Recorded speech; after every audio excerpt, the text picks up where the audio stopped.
Maashaallah tabaarakallaa egaa hordoftoota kiyyaa namoonni meeshaa barbaadan kunoo meeshaan babbareedni galaa jira maashaallah tabaarakallaa heloo jechuudhaan ajajachuu dandeettanii jookii kana jechuudha tanan dura ijoolleen baay'een ajajattee gizi durallee fideen ture yeroo jalqabaaf fide jechuudha waggaa sana ammallee deebiidhaan egaa akkuma carraatiin sinjaa obboleeyyan kiyya nama baay'een ajajatee dhabee kan biraa bitee fi ammoo dhufeetii jira maashaallah tabaarakallaa haga xumura viidiyoo kanatti na waliin tura hundi keessanuu chaanala kanaaf haarawaa waan taataniif sabskiraayib gochuudhaan meeshaa babbareeda meeshaa kwaalitii namoonni barbaadan asirraa na hordoftanii yoo barbaadan maatii keessaniif sarpiraayiz gochuu dandeettanii ofii keessaniifis ta'uu danda'a.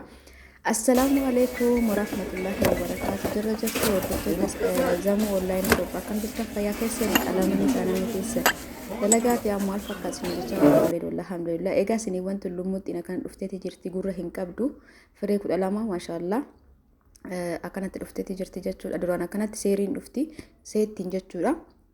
Gurra qabuuf gurra hin qabne ol keessa kubbaayyaan babbareedni kubbaayyaan juusa garaagaraa ittiin dhuguu dandeettan bassoos ta'uu danda'an barbaadan jechuudha.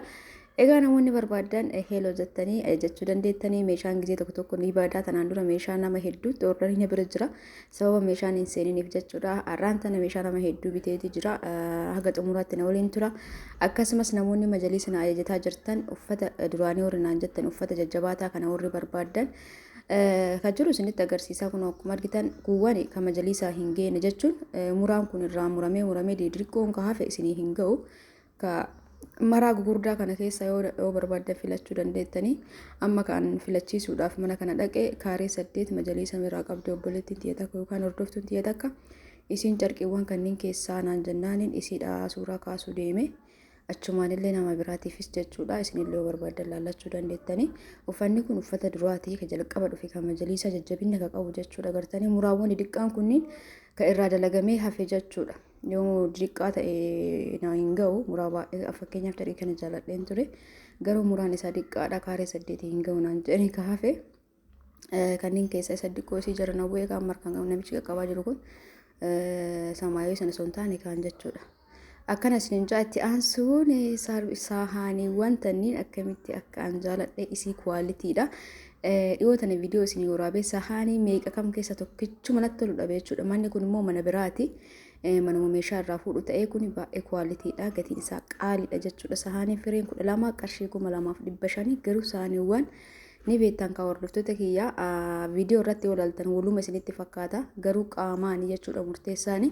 Anamma isaanii lammaffaa kana bitee viidiyoo godhe viidiyoo irratti wanni isin beektan hin jiru jechuudha. Distii guddaa kana warra na gaafattan distii yabbuun sunniin badee jira.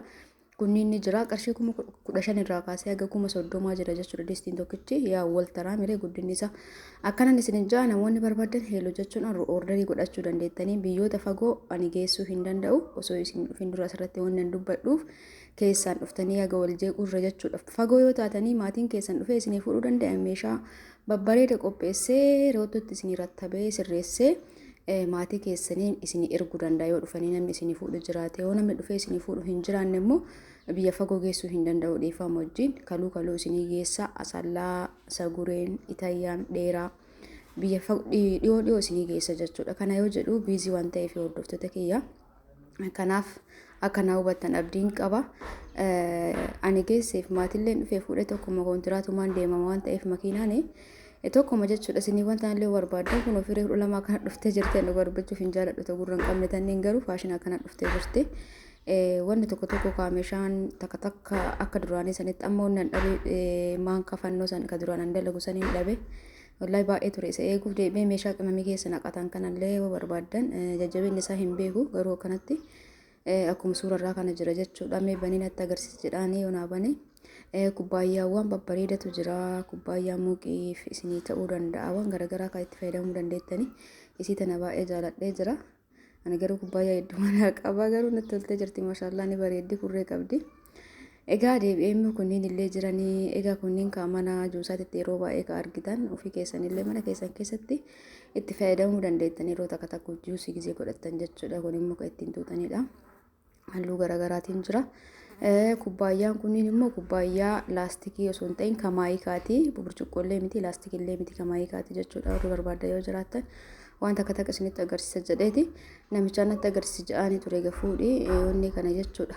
Mana kana sahaanii saarbisii ilaalamee baay'inni tokkichi isaa irra ba'u akkanatti olaaltan bareeda fakkaataami zirgisaaniiwwan jechuudha.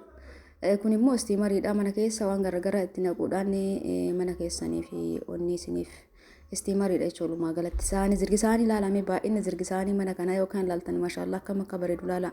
Garuu takkittiin isii namatti hin toltu mana kanatu hundaayyuu ilaalee gara nagahuu dennaan dhiise jechuudha. Magalatti garuu gara aynaa gara kudha wayiin ta'a jechuudha. As jiru garuu tokkichi isaatu gara ba'u miti haphiidha. Zirgisaaniin haphii yoo ta'e homaa hin qabu. Zirgisaanii tokkoffaa amma yoo bittu firee 12 bitta firee 12 kana yoo haphii ta'e hunduu hin fayyadu jechuudha. Gatii widdillee ta'u ka furdaa ka yabbuu bitachuutu irra jiraata.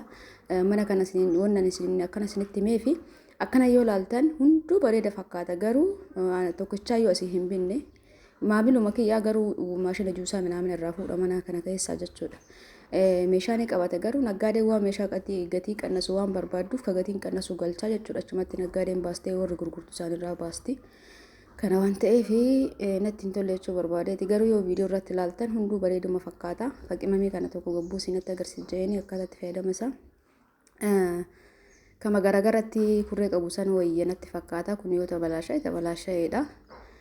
Garuu immoo bakka qoxxobuuf jechuudha. Bakka kaan san qusachuudhaaf bakkuma tokko keettanii wanni tanaan addaan qoqqoodama garaan isaa gara tokkoon amma fakkeenyaaf sukkaara yoo naqattan bakka tokkoon misira yoo naqattan bakka tokkoon gola 5-4 qaban fakkaate akkanatti yoo ilaalan bareeda osoo tabalaashaa'uu baate garuu ni tabalaashaa'a akkanatti hin goone namni sirriitti hin goone jechaanii ture kanatti faallaatti dire gadi seenuu jechuudha gadhuma deebisii sirreessi jechaanii ture.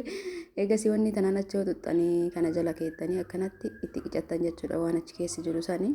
Garuu inni yoo tabalaashaate bu'aan qabu natti fakkaata. Hundumaafuu namoonni barbaadda yoo itti fayyadame isaa namoonni hin fayyadamtanii argitan ni jira jechuudha. Eegasiin booda hordoftoota kiyyaa ala argitan kanaan meeshaa hedduu fuudhee gara manaa galee jira. Distii kana ana hin binne distiin kun foorjiidha. Ka suurarraa kun kaartoon itti gannaa'edha malee distii miti. Distii maajistikii kunoo 2,600 kaastee jirtu. Biteeti jira ta guddoo jechuudha. Diqqootti aantee ka jirtu guddaa maashaallah qarshii 17,000 galee jira distiin kuni. Namoonni barbaadan ammallee bitadhaa warri jalqaba bitattan qarshii 13,000 14,000 naannoo yeroo baay'ee bitee maashaallah tabaarakallaa egaa hundi dabalaatuma deema rabbi keeriyaa godhu. Egaa namoonni barbaadan ordarii godhadhaan isin jaa hordoftoota kiyya viidiyoon kiyya kaarraa kanumaan raawwateeti jira wallahi galgala galee agattii sana itti isinii hidha jechuudha. Ka ganama bahee galgala galee warroonni meeshaa ajajattan osoo ajajatiin dur itti murteessaa. Ayyaatanii kaatanii nama mariisisuun hin barbaachisu dura of mariisisaa namallee mariisuu barbaadan jalqabu mariisisaa. Eegas booda qulqullooftaniin booda gara kiyya koottan isin jaa viidiyoon kee kana maa laayik sheer gochuu hin dagatina. Isa kana immoo viidiyoon bal'aan gadi hiikee gatii isaa wajjin walitti deebina hangastuu olma keerii isiniif haa taatu galatooma ulfaadhaa isin jaaladha isin kabajaa baay'ee.